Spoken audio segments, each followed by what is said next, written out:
High School in historic Wellsburg, West Virginia. WTRF proudly presents Ohio Valley Tonite with Nathan Marshall. Tonight's guest, Kahmeela Adams. Welcome to another edition of Ohio Valley Tonite with Nathan Marshall. And tonight we are joined by Pittsburgh's independent film guru, Kahmeela Adams. Thank you so much for coming in. Appreciate it. Thank you for having me. And Kahmeela, you do a lot of things for people who don't know around Pittsburgh. You are actually the producer of Pittsburgh's 48-hour film and music video project, which is, we'll talk about that in a second. That's crazy in itself. You work for MCG Jazz, and you're the concert production there. You're on the board of directors for Hollywood Theater in Dormont, and you're the owner of Rugged Angel Productions and many, many more things of Pittsburgh independent film. So my question for you, and this is kind of a serious question because I'm kind of worried, are you a vampire because you can't sleep? How do you sleep? Actually, I wasn't supposed to talk about the vampirism, so I mean, you're not allowed to go out in the daylight. Exactly. Let's just keep that hush hush. Okay, well, I've told everybody, so you might want to run. There might be some stakes coming after you, and not Omaha ones at that. So what continuously motivates you to have your hand in so many projects in Pittsburgh's film industry? I just love film. I have for so many years. It's basically, I call myself a mental escape artist. Yeah. And high school, what I did was just watch movie after movie, and then finally, I decided, and I think actually it was probably 6th grade, I saw the film High Noon, and I don't know why that film was the one that made me want to get into filmmaking. It's either that or Western stuff. Right. I want to get into Western leather, but film looked a lot easier. Exactly. No, I think the filmmaking was more accepted by my family. Kahmeela's making leather vests in her room all day long. Watch that cursed High Noon. Well, Pittsburgh has recently seen a boom in major film and television productions. What makes our area so appealing to people from the outside, and do you see this trend continuing in the future? I do see it continuing in the future. I think financially it's a cheaper spot for big production companies to come and film their movies. You can make Pittsburgh look like a lot of different cities, mostly like New York, it could double for, and it's just much cheaper to do. And I also think it's a lot to do with the talent here is amazing. Like the people that come on the cast and crews, and from the gaffers to the extras and the craft services and the production houses that we have here. Also, they're also welcoming, and just the town in general is just welcoming to outsiders. Yeah. Some of these like writers, producers, and the actors and directors, some of them do have Pittsburgh roots, but some of them don't, and they still feel like it's their second home. That's a great thing about Pittsburgh is that when you go somewhere else, you say, are you from Pittsburgh? I was in Hollywood not too long ago, and I was like, I'm from Pittsburgh, and this lady who's really well connected, she's like, I'm from Pittsburgh, and she's like, loved me to death. She's like, Pittsburgh, Yeah, it's so crazy. You can be in another city completely, and somebody gets to learn that you're from Pittsburgh, and I've been out of town and on vacation to find one person that's from Pittsburgh constantly. It's like, oh my God. But the sad thing is I don't watch Steelers. I don't watch football. So that's usually the thing that they're looking to connect on. So what do you think about the Steelers score? Who are the Steelers? You're a liar. You are a liar. You're a blasphemous liar. So what does the local film boom mean to the independent production companies, such as the one you have or even the one that I have, Marshall Films? Right.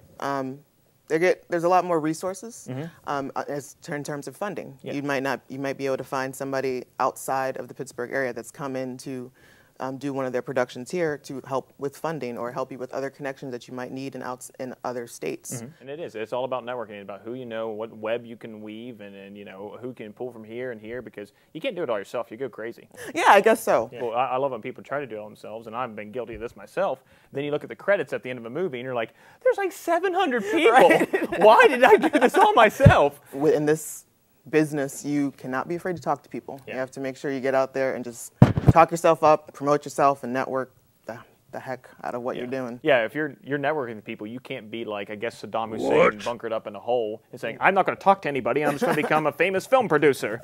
No. I don't know why Saddam Hussein talked like that, but it's a little-known fact. It was the 1930s, see? I'm Saddam Hussein, you see, and I'm going to tell America what to do. Well, you are, of course, the producer, one of the producers for Pittsburgh's 48-hour film and music video competition. And for those of us who don't know this at home, what exactly is all this 48-hour film and music video project madness about? This madness is for the 48-hour film project, teams sign up online beforehand, and this goes on in over 125 cities worldwide.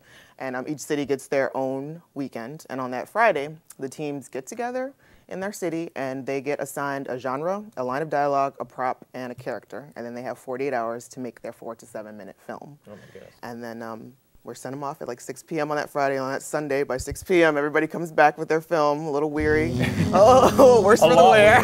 Yeah. Some people just delirious with that excitement. Some people never come back. Right, You don't know where they went. We've lost a couple teams just off the map. I have no idea what happened to them. And the same basically goes for the music video project, except we blindly pair up musicians, local musicians, with a filmmaker, and then they have 48 hours to make their music video. Yeah, and I've actually competed in the 48-hour film project when I was a very young filmmaker. And I tell you what, that was one of the most stressful times of my life. It was me and a bunch of inexperienced people sitting there at a computer trying to edit, and my computer's crashing. I'm like, I haven't taken a shower in like 2 days. I'm like, just leave me alone, just leave me alone. But it is one of the most gratifying experiences, and you do learn quite a bit, because a lot of people, people think, I'm just going to be a movie maker. You have to do it to be one. You really do. Exactly, and you get up in there during the 48. You do. You learn a lot. You learn a lot on the fly. Yeah, so it's very much a crash course, but it's very interesting. Well, what are some of your best and worst stories from this project? So imagine that you have, you did it yourself. I imagine you have some crazy stories from it. I think the greatest story is just the fact of like people like you who they said that they didn't really know anything about filmmaking when they came into the project, but they learned so much about it. And there's a lot of other filmmakers that compete every year, and I've kind of become friends with them. And they're just so pumped about it, and it's just this brotherhood that everyone knows. They go through so much for that weekend. They lose sleep, you lose friends. Lose friends. There's a lot, yeah. But they keep coming back, and they've learned so much, and they still get excited about it, and they're so happy with what they've done, or they're not happy with it, and they've learned from what they've done. So that's like the most gratifying thing that I can get from being one of the producers for the 48. One of the worst was the first year I got a Western. So we did was the one thing that I didn't watch. Right up your alley with I knew. Yeah. You would think, but no. And I think the second year, that wasn't the one that really got me. It was like a comedy, and comedy is hard to write. Comedy is so hard to write, and like you said, I lost friends. So I picked the wrong people. Your Facebook friends were down to 0. Exactly. It was a bad time in your life. I fired several people from my life that year.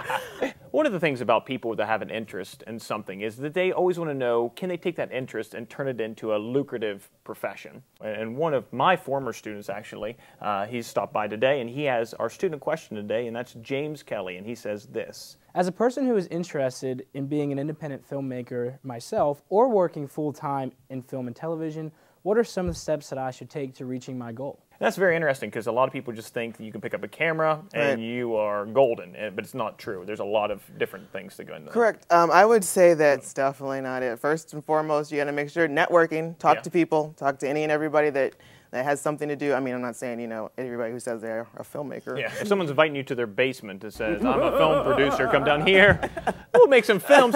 You shouldn't do that. No. Can I get your card, please? But networking with the right people, and also learn the steps from start to finish of what it takes to make a production, whether it be a stage production or a film. Yeah.